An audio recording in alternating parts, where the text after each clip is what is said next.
Hello दोस्तों, स्वागत है आपका हमारे यूट्यूब चैनल टिकेटोज में। तो पिछले लेक्चर तक हम लोग हिंजेस के बारे में देख चुके थे, नंबर ऑफ हिंजेस के बारे में देख चुके थे। हम लोग ये देख चुके थे कि कितने हिंजेस का फॉर्मेशन होना मस्ट है ताकि वो किसी स्ट्रक्चर का कोलैप्स हो जाए, मतलब मैकेनिज्म हो जाए। तो किसी भी स्ट्रक्चर के मैकेनिज्म होने के लिए एक पार्टिकुलर नंबर ऑफ हिंजेस की फॉर्मेशन होना जरूरी है ताकि वो स्ट्रक्चर अनस्टेबल हो जाए, उसकी degree of indeterminacy, static indeterminacy negative हो जाए, तब वो स्ट्रक्चर अनस्टेबल हो जाएगा। तो ये सब हम लोग पिछले लेक्चर में देख चुके थे। अब हम लोग फाइनली कोलैप्स लोड निकालेंगे, जिस लोड के अंदर किसी भी स्ट्रक्चर को कोलैप्स हो रहा हो, मतलब मैकेनिज्म हो रहा हो। तो ये निकालने के लिए हमको कुछ कंडीशंस हैं, जो condition at the time of collapse, मतलब at the time of collapse वो वैलिड होने पड़ेंगे। जैसे इसको आज जो हमारा टॉपिक है वो कंडीशंस इन प्लास्टिक एनालिसिस है। कहने का मतलब ये टर्म एंड कंडीशंस हैं प्लास्टिक एनालिसिस के, जो कि वैलिड होना पड़ेगा, तभी हम कुछ पार्टिकुलर थ्योरम्स को अप्लाई कर पाएंगे अपने कैलकुलेशन के दौरान। तो चलिए आइए देखते हैं वो तीनों थ्योरम क्या क्या है।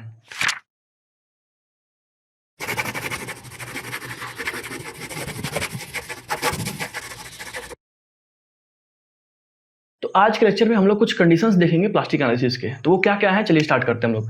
तो इन plastic analysis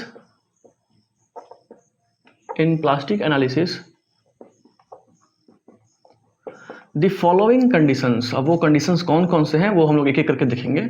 the following conditions must be satisfied. तो इन कंडीशंस को सेटिस्फाई होना पड़ेगा प्लास्टिक एनालिसिस में। वो क्या क्या है कंडीशंस, एक एक करके देखते हैं।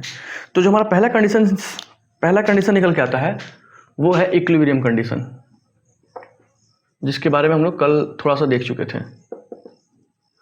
जो मैं बताया था कि इक्विलिब्रियम कंडीशन आगे भी आएगा, वहां पे थोड़ा सा डिस्कस कर लेंगे इसके बारे में।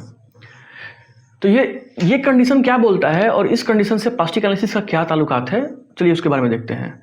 तो ये कंडीशन बोलता है कि ड्यूरिंग कोलैप्स, अगर जब स्ट्रक्चर कोलैप्स हो रहा हो, ड्यूरिंग कोलैप्स जो हमारा स्ट्रक्चर होना चाहिए, structure should still be in equilibrium. तो इस इक्विलिब्रियम कंडीशन में हम लोग क्या देखते हैं कि ये देखते हैं कि जो ड्यूरिंग मतलब कोलैप्स के समय भी जो हमारा स्ट्रक्चर होना चाहिए वो स्टिल इक्विलिब्रियम में होना चाहिए। तो हम ये कंडीशन चीज को क्यों बात कर रहे हैं, ये कंडीशन की बात करेंगे जैसे हमारा स्ट्रक्चर जब फेल हो रहा था, जब स्ट्रक्चर के अंदर हिंज बन रहा था, तो लोड बनते बनते जब हिंज बना था तो उसके बाद वो इनफाइनाइट रोटेशन कर रहा था, मतलब कि आप लोड नहीं भी बढ़ा रहे थे फिर भी उसके अंदर रोटेशन देखने को मिल रहा था। उसी को तो फेल्योर बोलते थे, उसी को तो ऐसा बोलते थे कि वो स्ट्रक्चर का मैकेनिज्म अगर कर गया। तो ये वो वैसा कंडीशन ना आए, वैसा कंडीशन होने से जस्ट पहले उसी को कोलैप्स बोल देंगे। ऐसा नहीं है कि वो बॉडी रोटेट करता चला जाएगा तो हम उसका एनालिसिस ही नहीं कर पाएंगे। वो बॉडी इक्विलिब्रियम में ही नहीं है, उसके सारे फोर्सेस, सारे मोमेंट बराबर नहीं है, तो हमको उसका एनालिसिस नहीं कर पाएंगे। तो हम उसका एनालिसिस तब करेंगे वो जस्ट जब कोलैप्स हो रहा हो। तो जब कोलैप्स हो रहा हो तो हम ऐसा मानते हैं कि वो बॉडी है, जो स्ट्रक्चर है वो इक्विलिब्रियम में है। तो इक्विलिब्रियम के कंडीशंस आपको पता है कौन कौन से हैं। Summation x equal to 0, summation y equal to 0, summation m equal to 0। अगर कोई भी स्ट्रक्चर 2D में है तो इन तीनों कंडीशंस को सेटिस्फाई होना पड़ेगा। एक्स डायरेक्शन में जो सम ऑफ फोर्सेस है या एक्स डायरेक्शन में जो सम ऑफ फोर्सेस है वो हमेशा जीरो के बराबर होना चाहिए, summation of forces. Y direction में जो समेशन ऑफ फोर्सेस है वो भी जीरो के बराबर होना चाहिए, और summation of moment at any point in the structure वो भी जीरो के बराबर होना चाहिए। तो ध्यान दीजिएगा, ये बॉडी एक्सटर्नल स्टेबिलिटी की बात कर रही है, एक्सटर्नल इक्विलिब्रियम का बात किया जा रहा है। इंटरनल इक्विलिब्रियम कुछ और होता है, वो एक्सटर्नल इक्विलिब्रियम का बात किया जाए कि जो बॉडी होना चाहिए वो एक्सटर्नली इक्विलिब्रियम में होना चाहिए। जो एक्सटर्नल अप्लाइड फोर्स है और जो एक्सटर्नल रिएक्शन जनरेट हो रहा है वो सब मिला जुला के जो उसका समेशन होना चाहिए वाई डायरेक्शन में, एक्स डायरेक्शन में, और उसका मोमेंट होना चाहिए वो जीरो निकल के आना चाहिए। तो ध्यान दीजिएगा, ये तीनों कंडीशंस जो हैं वो मस्ट बी सेटिस्फाइड होना चाहिए, मतलब मस्ट सेटिस्फाइड। ये सेटिस्फाइड होना ही चाहिए ड्यूरिंग द कोलैप्स, मतलब कि जब हमारा मैकेनिज्म अगर कर रहा हो सेटिस्फाइड। अब इसका हम तीन कंडीशंस की बात करेंगे। वो तीनों कंडीशंस की बात जब कर रहे हैं वो क्यों कर रहे हैं, ताकि हम फॉलोइंग थ्योरम को अप्लाई कर पाएं। इन तीनों इक्वेशंस के आधार पे, इन तीनों कंडीशंस के आधार पे ही हम लोग दो थ्योरम है, upper bound theorem, lower bound theorem, जिसको यूज करते हैं हम लोग कोलैप्स को फाइंड करने में। कोलैप्स लोड को फाइंड करने के लिए दो थ्योरम का यूज करते हैं हम लोग, यूबीटी और LBT, upper bound theorem, lower bound theorem. वो दोनों थ्योरम इन्हीं तीनों कंडीशंस पे बेस्ड हैं। तो कैसे हैं वो नेक्स्ट लेक्चर में देखेंगे कि एलबीटी और डब्ल्यूबीटी क्या है, एलबीटी और यूबीटी क्या है, उन दोनों का इन तीनों से क्या मतलब है, वो नेक्स्ट लेक्चर में देखेंगे। आज के लेक्चर में बस हम लोग इक्विलिब्रियम कंडीशन में तीनों कंडीशंस के बारे में देख लेते हैं।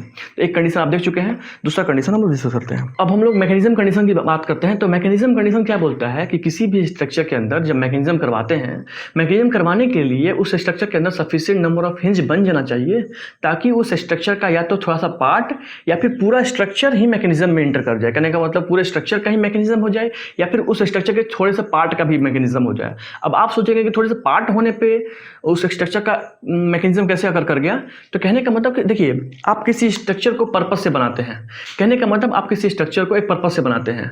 एग्जाम्पल के तौर पर ये देखिए, आपने एक बिल्डिंग बना रखी है जिसमें एक छज्जा बना रखा है। बिल्डिंग में क्या होता है, कॉलम होता है, रूफ होता है, स्लैब होता है, छज्जा होता है। अगर किसी मान लेते हैं पूरे बिल्डिंग कोलैप्स नहीं किया, मान लेते हैं पूरा बिल्डिंग कोलैप्स नहीं किया, लेकिन बिल्डिंग का एक पार्ट एक बीम बस कोलैप्स कर गया, या फिर छज्जा का जो कैंटिलीवर पार्ट होता है निकला हुआ वो कोलैप्स कर गया, तो आपका जो पर्पस था स्ट्रक्चर का ना वो फेल हो गया। कहने का मतलब कि आपका स्ट्रक्चर कोलैप्स कर गया। आपका स्ट्रक्चर भले ही पूरा कोलैप्स नहीं किया, लेकिन जो आपका पर्पस था पूरा बनाने का, उसका एक पार्ट कोलैप्स कर गया, तो उस स्ट्रक्चर को कोलैप्स नहीं बोलेंगे। तो समझने का मतलब, कहने का मतलब कि उस स्ट्रक्चर का ही मैकेनिज्म हो गया। तो ध्यान दीजिएगा, वो होने के लिए, वो मैकेनिज्म होने के लिए आपको सफिशिएंट नंबर ऑफ हिंजेस की जरूरत होगी। आपको सफिशिएंट नंबर ऑफ हिंजेस जरूरत होगी। ध्यान दिए, मैंने सफिशिएंट नंबर ऑफ हिंजेस क्यों बोल रखा है, क्योंकि हिंजेस के बारे में पहले बात कर चुके हैं कि हमको इतना हिंजेस की जरूरत है ताकि वो स्ट्रक्चर का कोलैप्स हो जाए। तो ध्यान दीजिएगा, वो मैंने इसलिए बोला था उस लेक्चर में भी मैं ये बोला था कि हम लोग इस पर्टिकुलर हिंज की जरूरत नहीं होती है, कभी कभी इससे कम हिंज में भी स्ट्रक्चर फेल कर जाता है। तो वो यही कंडीशन है कि जब वो स्ट्रक्चर का कुछ पार्ट कोलैप्स कर जाए, तब भी जो हमारा पर्पस है स्ट्रक्चर को बनाने का वो तो फेल कर गया ना। हमारा स्ट्रक्चर का बनाने का ये मतलब नहीं था कि उसका थोड़ा सा पार्ट कोलैप्स कर जाए। हम ये सोच के नहीं बनाया था कि चलिए उसका पार्ट थोड़ा सा कोलैप्स कर भी जाएगा तो कोई दिक्कत नहीं है। नहीं, हम पूरे स्ट्रक्चर को ये इंटेंशन से बनाए थे कि उस स्ट्रक्चर का पूरा पार्ट रिटेन करेगा, पूरा पार्ट रेजिस्ट करेगा सारे लोड को up to the life time, मतलब पूरे लाइफ टाइम, जितने लाइफ स्पैन के लिए उसको बना के रखे हैं उतने लाइफ तक वो अपना सर्विस प्रोवाइड करेगा। लेकिन जैसे ही उस स्ट्रक्चर का थोड़ा सा पार्ट फेल करता है या फिर पूरा स्ट्रक्चर फेल कर जाता है तो उसको मैकेनिज्म बोल देते हैं। तो ध्यान दीजिएगा, किसी भी स्ट्रक्चर के अंदर उसका थोड़ा सा पार्ट भी मैकेनिज्म में नहीं होना चाहिए या फिर पूरा स्ट्रक्चर तो मैकेनिज्म में होना ही चाहिए। तो उसके होने के लिए हमको सफिशिएंट नंबर ऑफ हिंजेस की जरूरत पड़ेगी। तो हमको पूरा स्ट्रक्चर को कोलैप्स करवाने के लिए DS+1 के बराबर हिंज की जरूरत पड़ेगी।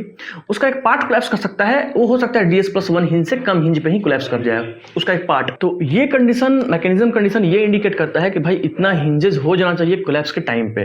जैसे कोई स्ट्रक्चर अगर कोलैप्स कर रहा है तो इतने हिंजेस की फॉर्मेशन हो जाना चाहिए ताकि वो स्ट्रक्चर कोलैप्स कर पाए। ठीक है, तो ये कंडीशन की बात कर चुके हैं। चलिए नेक्स्ट कंडीशन में हम लोग इंटर करते हैं। चलिए जो नेक्स्ट कंडीशन देखते हैं वो इल्ड कंडीशन है। कहने का मतलब आपको नाम से ही समझ में आ रहा होगा कि इल्ड कंडीशन और मैकेनिज्म कंडीशन में दोनों में डिफरेंस समझ में आ रहा होगा कि इल्ड कंडीशन मैकेनिज्म कंडीशन के जस्ट पहले का चीज़ है। कहने का मतलब कि हमारा किसी भी स्ट्रक्चर में मैकेनिज्म होने से पहले, मतलब प्लास्टिक हिंज के फॉर्मेशन से पहले उसमें इल्डिंग होता है। इल्डिंग होता है तभी तो सेक्शन फैलता है। हर एक टॉप फाइबर, हर एक फाइबर मतलब किसी क्रॉस सेक्शन का हर एक फाइबर जब इल्ड करते जाता है, जब सारा क्रॉस सेक्शन का सारा फाइबर इल्ड कर जाएगा तो उसको ऐसा बोल देते हैं कि उसका मैकेनिज्म अगर कर गया, उस प्लास्टिक मोमेंट कैपेसिटी के बराबर मोमेंट जनरेट हो चुका हो जाएगा और वहाँ पे एक हिंज का फॉर्मेशन होगा और वो कोलैप्स करवा देगा स्ट्रक्चर को। लेकिन जो इल्ड कंडीशन है जस्ट कोलैप्स से पहले के बाद, जब इल्ड कर रहा होगा, जब उसका सारा फाइबर इल्ड कर रहा होगा, वो कहीं बीच की बात है। कहने का मतलब इस कंडीशन में क्या बोलता है, ये कंडीशन ये बोलता है कि जब हमारा स्ट्रक्चर कोलैप्स हो रहा होगा, जब इसे अबाउट टू कोलैप्स, तो बेंडिंग मोमेंट किसी क्रॉस सेक्शन पे should not exceed plastic moment capacity. वो प्लास्टिक मोमेंट कैपेसिटी से ज्यादा नहीं होना चाहिए हमारा किसी भी क्रॉस सेक्शन का मोमेंट। अगर प्लास्टिक मोमेंट कैपेसिटी से ज्यादा हो गया किसी क्रॉस सेक्शन के अंदर हमारा मोमेंट, तो क्या होगा, उस पॉइंट पे प्लास्टिक हिंज का फॉर्मेशन हो चुका होगा। इसका मतलब हम लोग मैकेनिज्म में एंटर कर चुके हैं। तो ध्यान दीजिएगा, मैकेनिज्म कंडीशन और इल्ड कंडीशन में थोड़ा सा डिफरेंस होता है कि मैकेनिज्म कंडीशन जस्ट पहले ही आता है इल्ड कंडीशन। इल्ड कंडीशन पहले आएगा, उसके बाद मैकेनिज्म में हम लोग एंटर करेंगे, क्योंकि मैकेनिज्म कंडीशन वो होता है जिस कंडीशन पे हिंज का फॉर्मेशन हो चुका हो और वो स्ट्रक्चर कोलैप्स हो चुका हो। तो ध्यान दीजिएगा, मैकेनिज्म कंडीशन और इल्ड कंडीशन में थोड़ा सा डिफरेंस होता है। मैकेनिज्म कंडीशन वैसा कंडीशन होता है या तो हिंज बनने, जस्ट हिंज बना उस समय का कंडीशन या फिर उसके बाद का कंडीशन। ये होता है या तो हिंज बना उस समय का कंडीशन या फिर उससे पहले का कंडीशन, जब हमारा बॉडी इल्ड कर रहा होता है, उसके अंदर फाइनली प्लास्टिक हिंज का फॉर्मेशन नहीं हो रहा होता है, इसलिए प्लास्टिक मोमेंट कैपेसिटी किसी पॉइंट पे। तो इस कंडीशन के अंदर पूरे सेक्शन में कहीं भी जो मोमेंट होता है वो प्लास्टिक मोमेंट कैपेसिटी को एक्सीड नहीं करता है। तो हमारा जो भी, तो ध्यान दीजिएगा, हम लोग इन तीनों कंडीशंस के आधार पर हम लोग दो थ्योरम बनाएंगे जो कि अपर बाउंड थ्योरम और लोअर बाउंड थ्योरम कहलाते हैं।